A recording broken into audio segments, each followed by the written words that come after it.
I'm going to introduce a little bit about the company eCORRECTOR that I founded, and then I will hand over to Keith for the very interesting webinar that I'm really looking forward to hearing. So very briefly, just about myself, I'm a scientist. I spent over 20 years in academia in various different places. And about 10 years ago, I, with my wife, established eCORRECTOR, which aims to help scientists publish their papers by providing language support, editing, proofreading. We work with experts who fully understand the texts and are often academic authors of a number of publications themselves, so they know what reviewers are looking for, how to word sentences so that they convey the meaning concisely, and overall provide helpful tips to authors to strengthen their work. We work with many different institutes and universities and journals in Poland and increasingly overseas as well, or in other parts of Europe as well. So today, as I mentioned, I'm really pleased to have Keith with us. He's got his PhD in chemistry from Ireland. He's authored 20 or more, I think, international papers.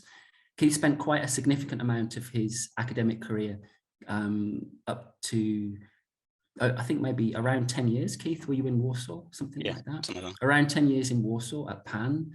And we've worked, Keith's worked editing and proofreading academic papers in his area of expertise with us for, I would say, for over 4 years. So as well as being a successful scientist and editor, I found these really great images online, because I know, Keith, that you're a really avid sportsman and you do a lot of marathon, or you've done some marathon runs, more than one, haven't you? Yeah. I think you've done a few, and that's really amazing. So this is in Krakow, it must be, and Keith running in the snow.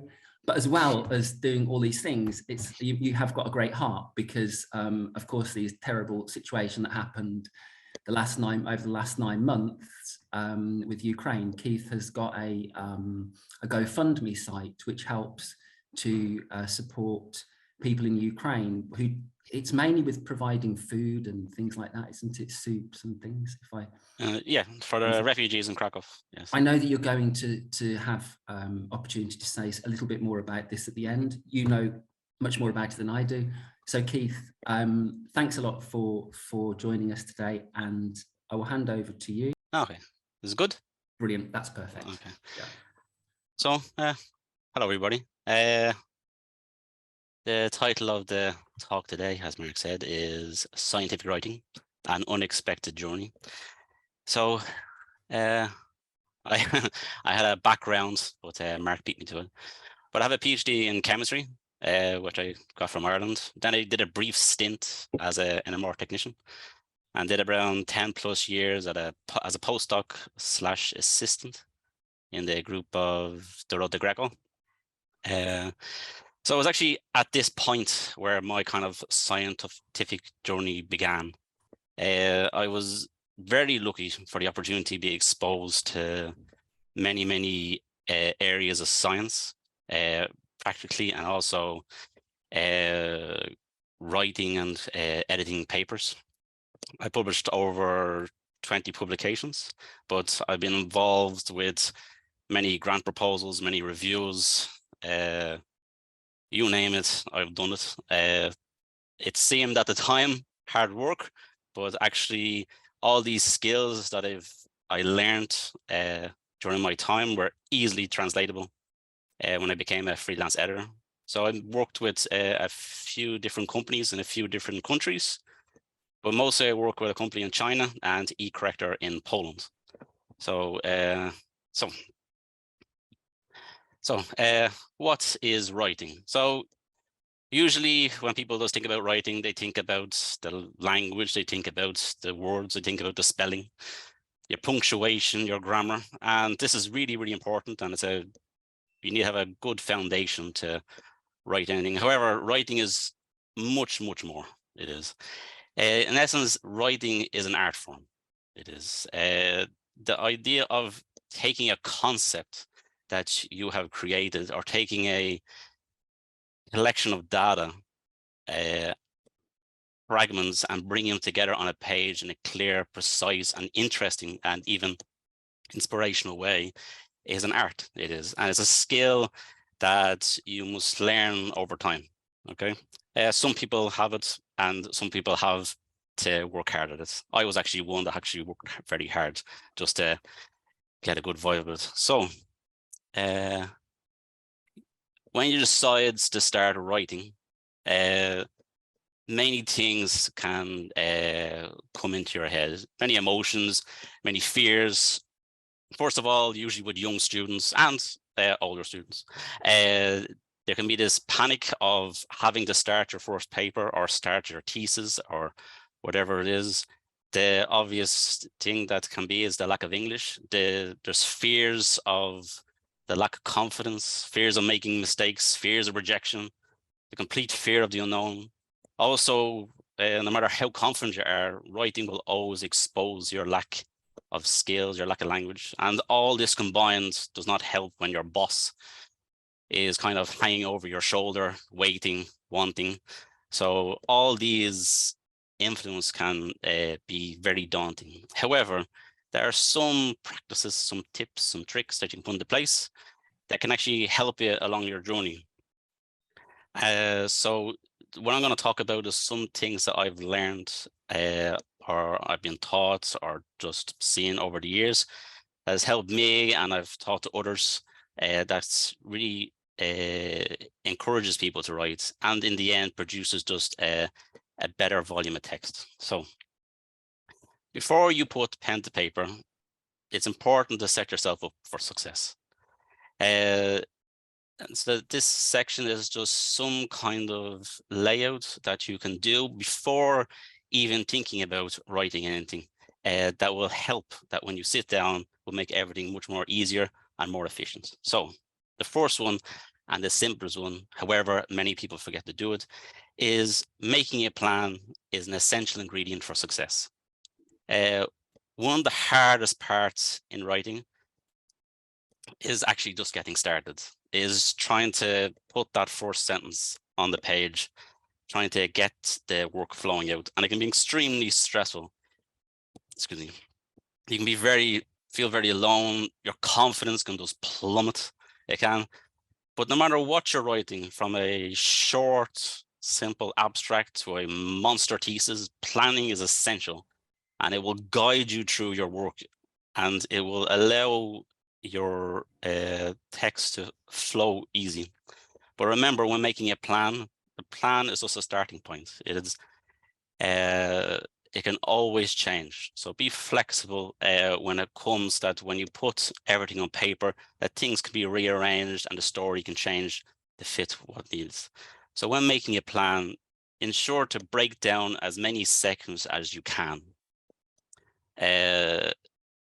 Construct a plan of attack for each section that you break down, and it'll just make everything just easier for yourself. So I give a quick example. So this is article writing. So this is the kind of standard breakdown for a typical article, and you get it on many journals. But breaking down each section and the contents of each section will be much, much easier. Also, it gives you a starting point, whether to start with experimental, where you can just write down your results, but also planning what results to go in to fit what you're trying to say in your article is important. The introduction is always a difficult one, but even the planning of the literature that you're going to add in is important, because the introduction in itself is the foundation for your work that you're going to present. So it has to have that supportive element. It has to have the enticement of what's to come, but it has to be very informative. Like, it has a lot of aspects.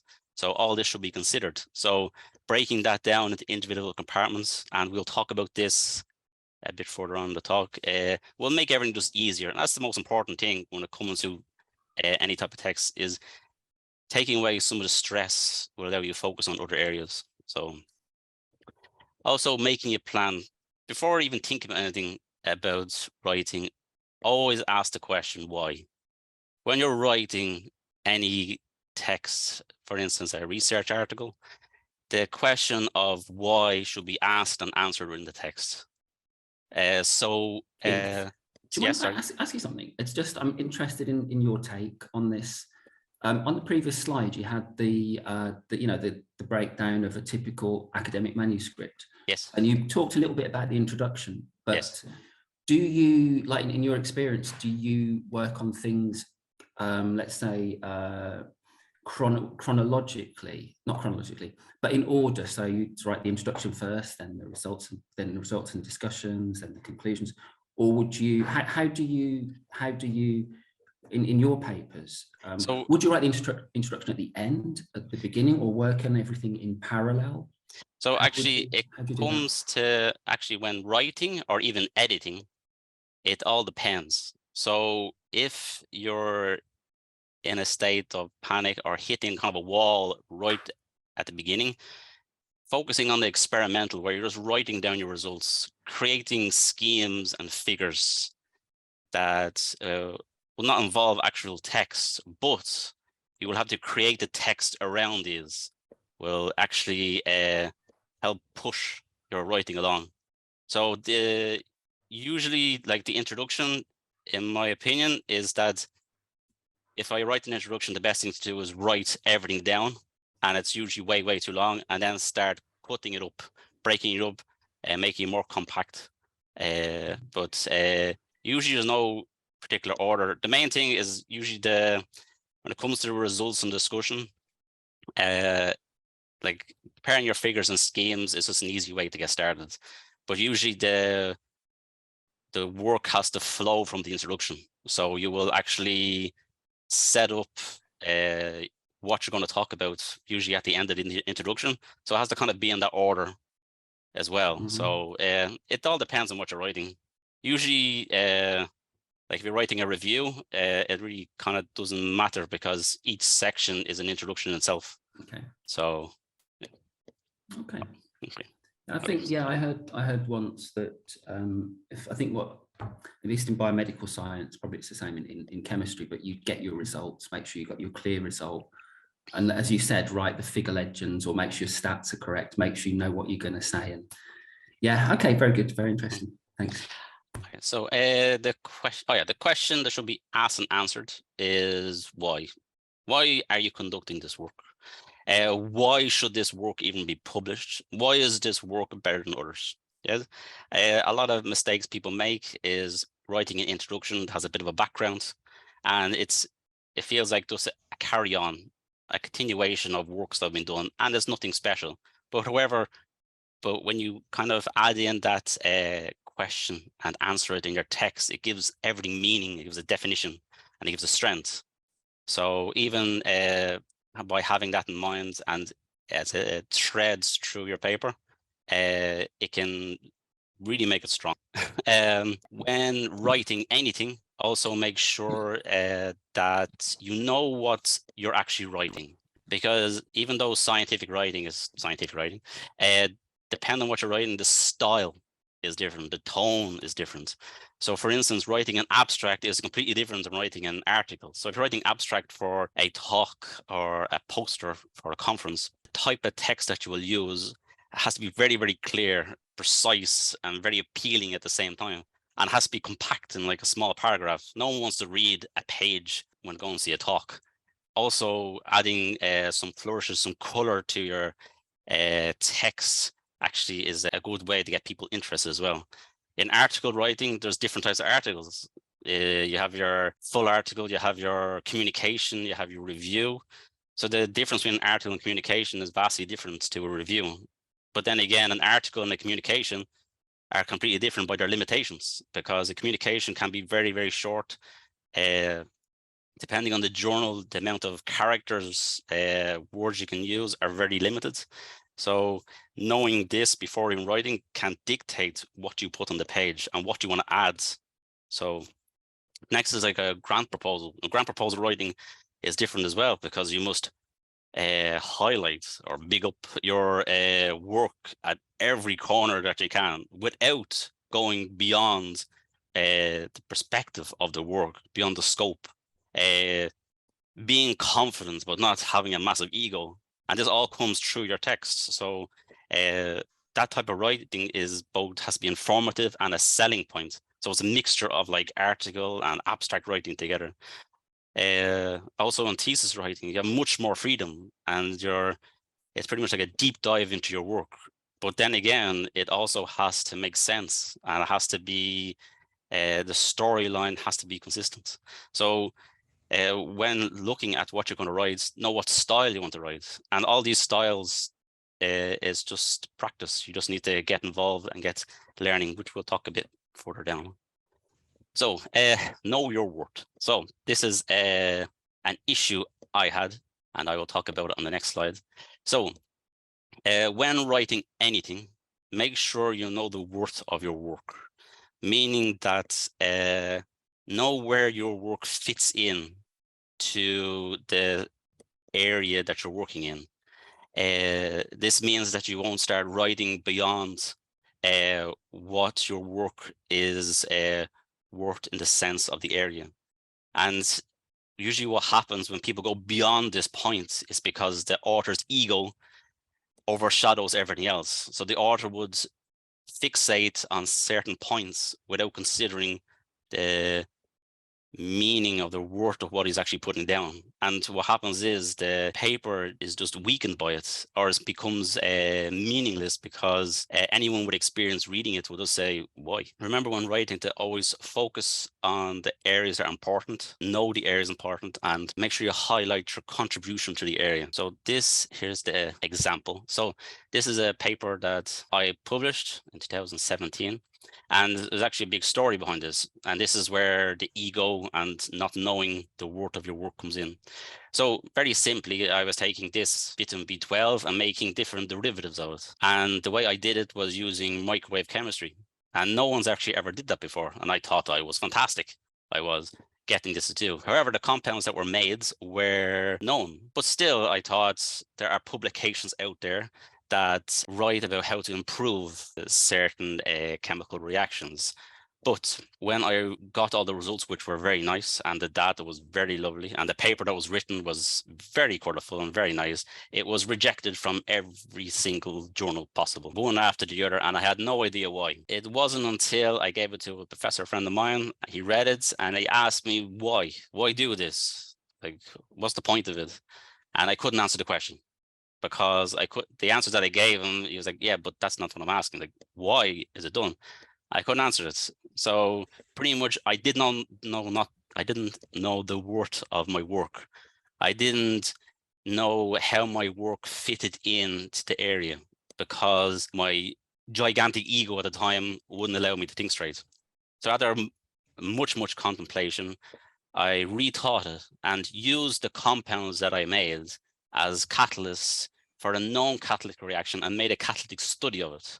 So the chemistry that was there was actually in the background, and the catalytic study was in the foreground.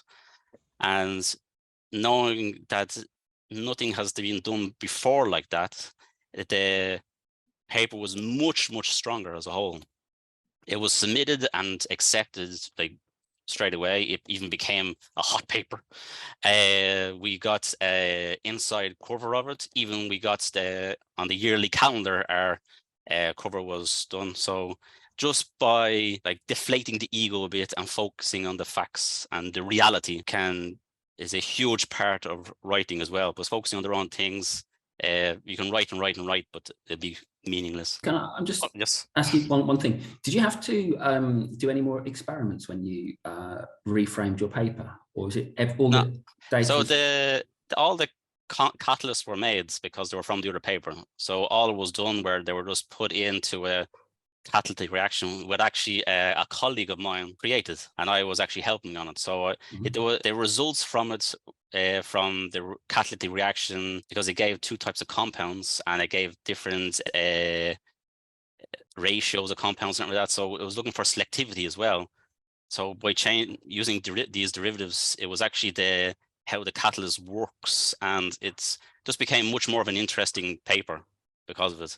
But pretty much what happened was that everything had to be started from scratch. Because the thing is, if I thought about it at the beginning, and understood it more at the beginning, then it wouldn't have been a problem. But so your experimental section and results section was pretty much unchanged, but the intro and the discussion was different, or you had to reframe the whole thing? Pretty much the full paper that was written on this became about 2 sentences in the paper. So it was nothing, because it wasn't worth anything. But the chemistry itself is interesting, of course. Like the science behind it is interesting, but if I made very unusual compounds with it, it'd be very interesting. But making the same thing for no reason, because no one was using them for anything at that point.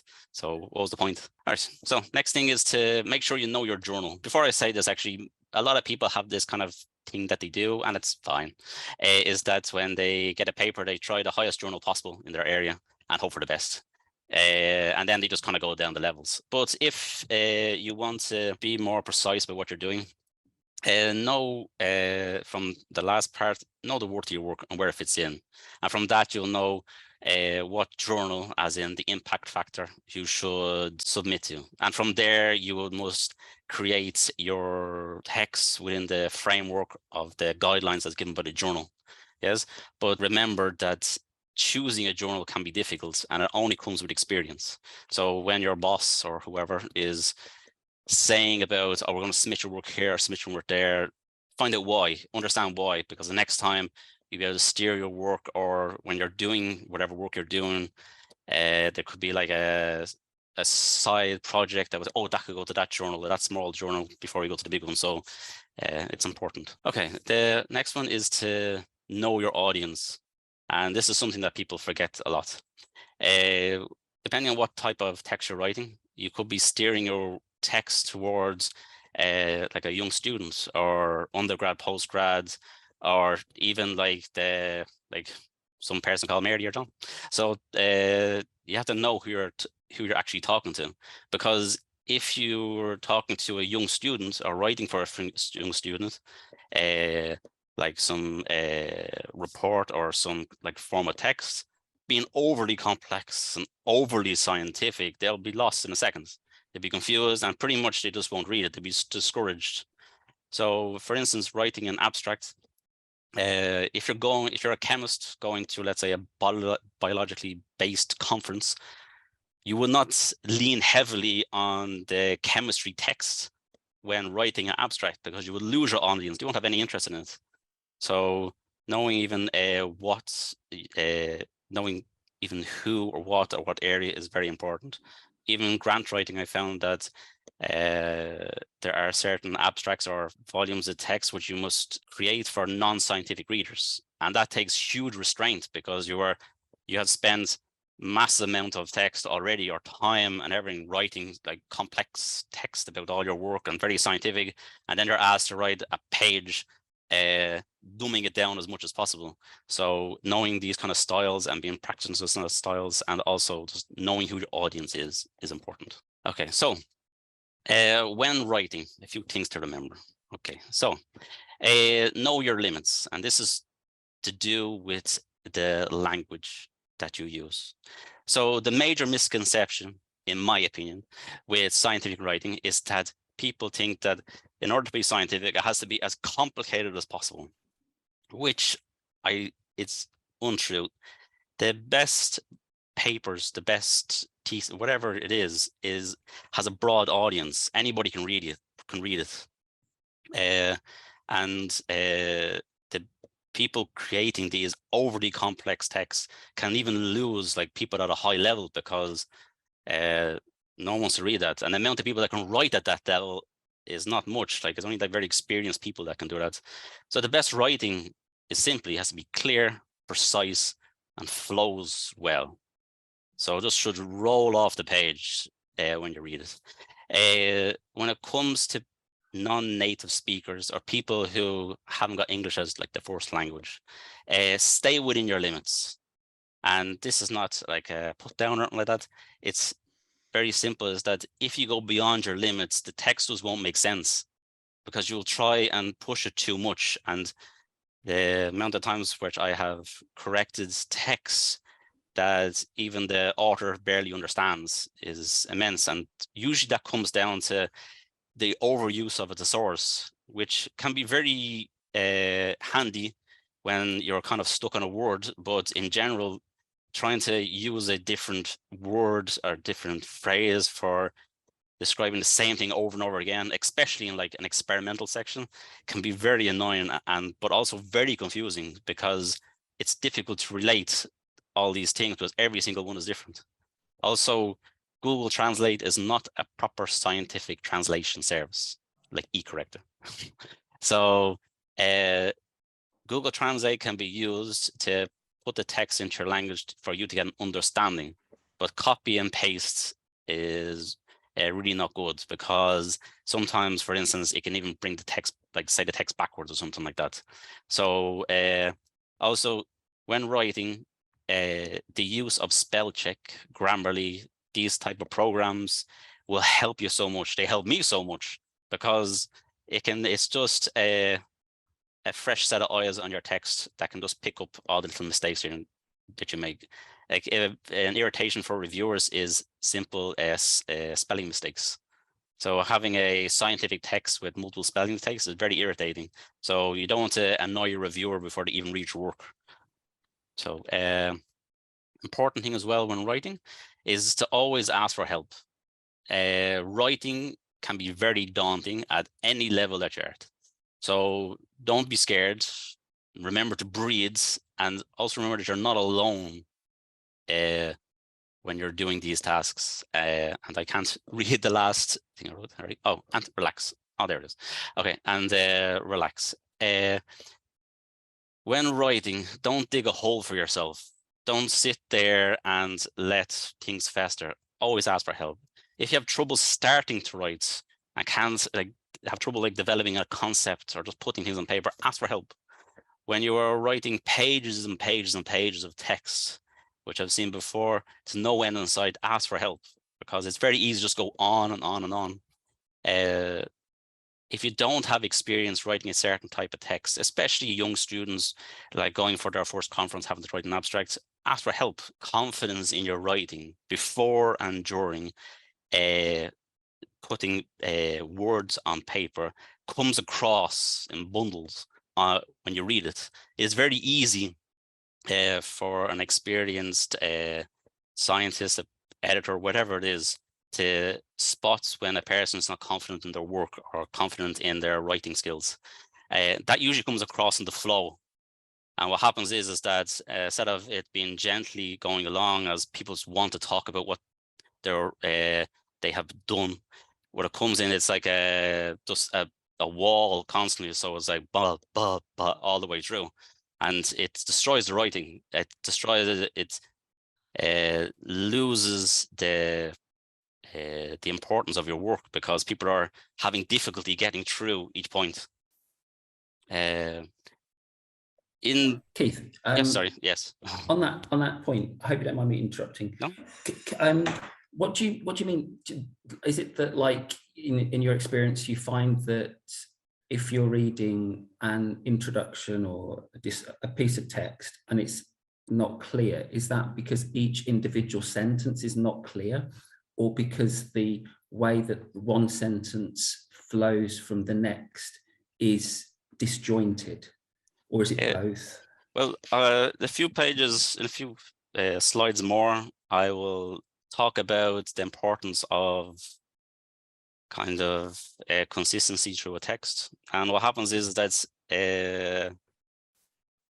it's very, when there's multiple authors on a paper, it's always easy to see the person who is struggling to write and the person who's not, because it's the person who has confidence in writing. It's just how can I say, it's just easy to read. Whereas it's not really about the mistakes or the errors. It's that it's just that even a sentence to a sentence to a sentence just doesn't relate, doesn't connect. Okay. And so it's just like one subject, next subject, next subject, next subject, instead of it flowing through. There has to be like a, so I get it. It's the readability, isn't it? Yes, exactly. It's the readability. So it's easy. You basically, I get what you mean. If something, you read it first time round, then it's probably written well.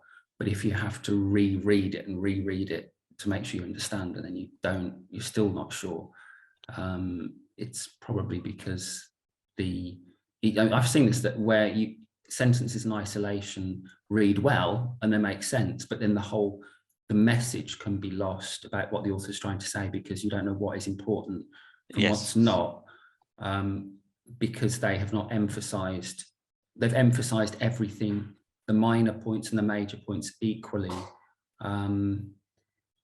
whereas I think it's more the flow, that the flow is not, it's hard to read. Yeah, thanks. Okay. Okay.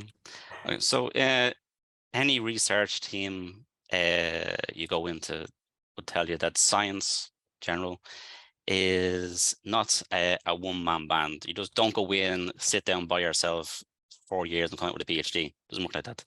The best teams support each other and are honest about each other's work. So if you walk into any research group of whatever amount of people from whatever walk of life, it doesn't matter, each one of those people will have a set of individual skills. And it's important to try and take advantage of other people's skill set, because you're lacking in certain areas and they're like overachieving in other areas. You can use that to your advantage. So people who are really bad at writing, talking and asking for help from people who are more experienced will just improve everything like 10 times more, because ultimately probably your text will go through them in any way in your research group, because the boss probably knows their abilities. So the best thing to do is always ask for help if there's any problems. Don't think you're there just alone. Another reason that you should always ask for help from other people, like even from your colleagues at your same level, is you can be blind to your own mistakes. So when you're writing and rereading and rewriting over and over again, you'll make simple mistakes that you just can't see because you're reading the same text and your head just won't pick it up. So here's an example, like here. So reading the same thing over and over and over again, you just miss this form, and like spell check mightn't pick it up because the spelling is correct. So getting a fresh set of eyes on your text can pick up those simple mistakes. Also, getting a fresh set of eyes can bring like other advantages. Like they could have comments about like, oh, this scheme, it looks very complicated, I don't understand this, or I don't understand, oh, this is very good. So getting those type of comments before you submit it to a journal, or especially your boss, can help like the quality of your text. Okay, when writing, make sure, like especially with, well, anything, is write a paper, not a diary. When presenting your results in a publication, each piece of data must be carefully selected to fit the story you're trying to tell. Excuse me. What people try to do is take all the results that they spent a year or two doing and cram it into the paper as much as possible. And pretty much, this is a saying that I've heard many times, I did it so it's going in. But the important thing is less is more. Everything must make sense. Putting in results because you did it, and but they don't make sense to the story, makes them completely unworkable in the frame of the text, which makes writing about them much harder because you have to try and explain why you did this. And ultimately what will happen is that you will just reduce the quality of your final text. So putting in less results to give a better definition of your work is important. Okay. So here's an example of something like this. So optimization tables. So in chemistry, optimization tables are used to pretty much optimize a chemical reaction. So you look at every element, every aspect of a reaction, you break it down and you test each one individually until you can create a reaction with the best results.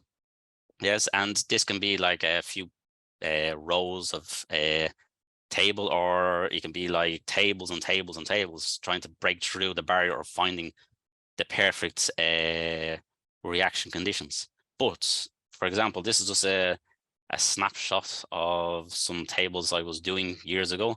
And this actually went on for a good few pages. And in the article that I was trying to write, what made sense from everything here was simply 7 rows of results. And it gave all the information that I needed to give, not to show what I was doing, but that it would make it understandable in the story of the article. So less is always more. I see it very often when reading text that people try and cram so much in, but or that they just put in data, but don't mention it in the text.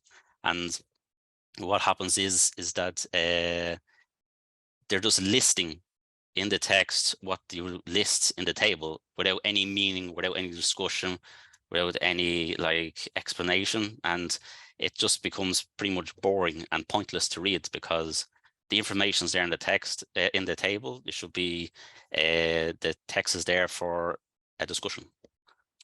So next thing is honesty. Pretty much no matter how hard you try, writing will expose both your weaknesses and your strengths, whether that be your writing skills, but mostly it'll expose the strengths and weaknesses of the work you're presenting. So being honest is key. Trying so hard to cover up issues with your work is like, it doesn't work because you'll spend sentence after sentence trying to explain something to cover up something else that it will just diminish the quality of your work. So it's always good to try and put in both successes and some failures. All work has limitations, and it will give the reader a comprehensive understanding of what you're presenting. But the trick is, and it comes with experience as well, is that there has to be a balance where the limitations of your work are there to enhance it. There are many examples of this, if you would like to know. But for instance, in a scope study, a lot of people do is leave out failed experiments.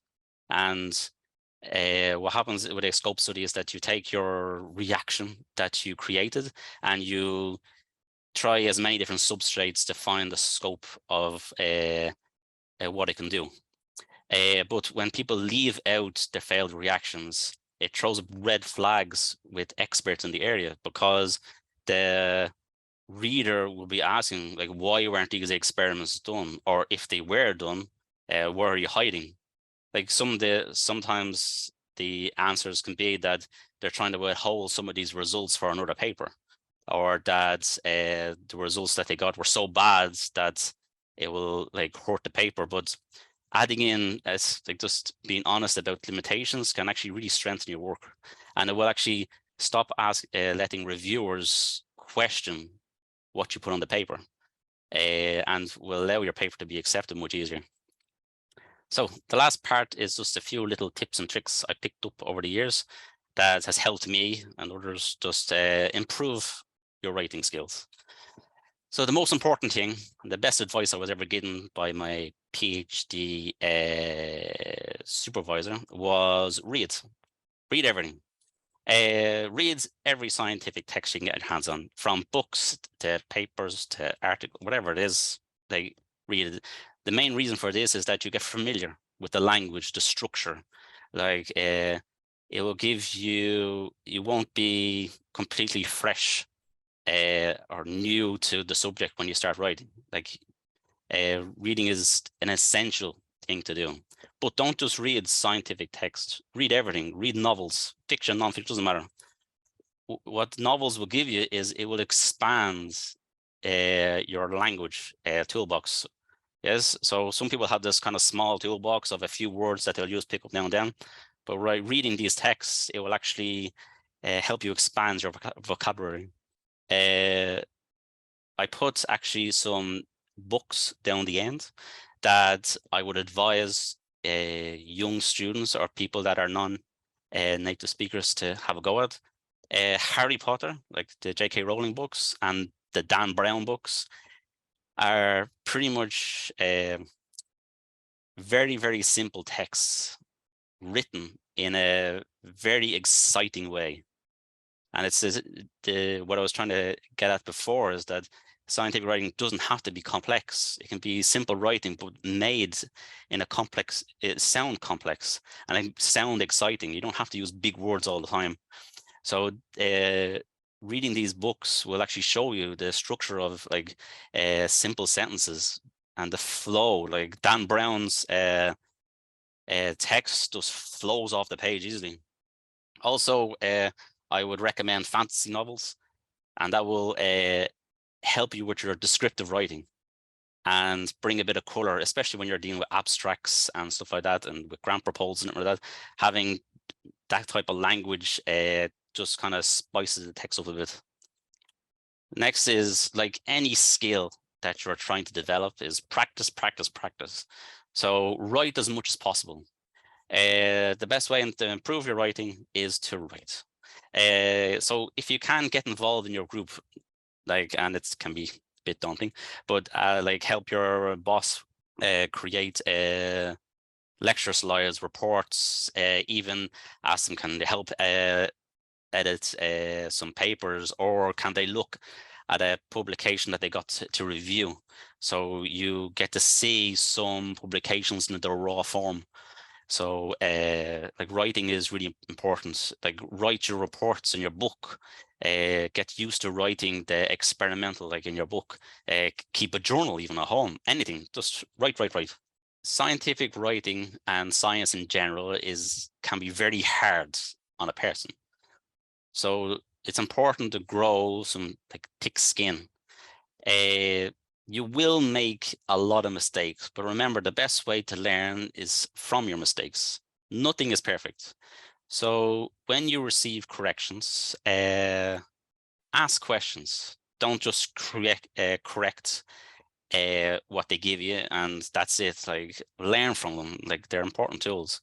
It's very irritating for anybody correcting text from someone if you don't correct what they asked you. So someone having to recorrect the same mistake over and over again, all because the author won't ask, why am I doing this? Why am I correcting this? So learn to accept and embrace criticism. It's not personal, especially because you're going to be criticized from, it could be from your colleagues to your boss to the reviewers to when it's published, when you present it at a conference. There's so many levels. And no matter how perfect it is, there's always someone there to criticize. So don't take it personally. Everybody makes mistakes. And if something bothers you about a correction or an issue or criticism, ask. And this is even true for reviewers. If they write something that you don't agree with, it's always okay to ask. Just be nice about it. And remember, never stop learning. No matter what level you're at, from a young student to a professor, there's always something new to learn. Another really great trick I learned during my postdoc time was to become a reviewer, but not officially. So a good way to identify your mistakes is by first identifying those of other authors. So become a reviewer. So get a paper from your area research, fairly a new one, read through it, highlight the good and bad points about the paper, have your own opinion, and be as objective and as harsh as possible. And also think about what the bad points, what would you do differently? So when you're reading through it, can you grasp the concept of the paper straight away? Because it's very important that from the introduction that you know what's going on and why this is done. Is the construction of the paper to your liking? If it is, remember when you're doing your writing, is the work as important as they say it is? Are they over exaggerating parts? Like, just because a publication is published in a big journal, like, you can have your opinion. You might think it's not that important. Is the reading easy in it? Like, do you like the style? Like, can you follow that style as something that you would like to write? And what's your overall impression of the paper? Like, because a paper is not just sections, it's a full volume of text. So from the first title to the conclusions, it should all be one. So this is actually something that Mark was saying earlier. So it's important to have one main author. And this actually came up that I found a lot of when editing publications. The best papers and the best like texts have a unique tone. They have a good story. They have like a very gentle fluidity about the writing, and all that comes down to, and other criteria as well, comes down to the author. And some of the worst papers that I've read is when there are multiple co-authors of a paper, and all they do is take the individual texts, put them in the paper, and slam it close, and that's it. And what happens is that there is no like continuous tone through the paper. So having one main author, one tone, one individual imprint is important. And the saying that many cooks spoil the broth is important, because having so many people's input and so many people's identity on a paper can be confusing, and it can be not a nice read at all. And usually it just, the flow is just gone from the paper, because you'll be getting into one tone, the section will finish, and then you'll get into another tone, section will finish. So conclusions, the last. So there are many factors that influence writing, and bear that in mind when you're writing. It's not just about just the language. The language is just the tip of the iceberg. How you feel and think about your work will unfold amongst the pages. So be confident about what you're doing. Every correction is an opportunity to learn, but remember, it can be hard, so grow some thick skin. And no matter what you're doing, there's always room for improvement and to learn. So thank you for everything. And finally, as Mark said, this is the fundraiser that I deal with. So I help out two charities, Zupa Dla Ukraina and Perron in Krakow. There are many more charities that are working hard, and they primarily work off public donations. So I set up a fundraiser, and pretty much what I do is when I get enough funds, I go off and fill up the car with essential supplies and bring them to these places, and they help the refugees here in Krakow. So that's it. And anyone has any questions, I'll be happy to answer them. Thanks very much, Keith. I made a couple of notes, and I was curious to know your take on how, as an author, like you would recognize your own writing to be complex or not sufficiently good. There's some things that you could recommend.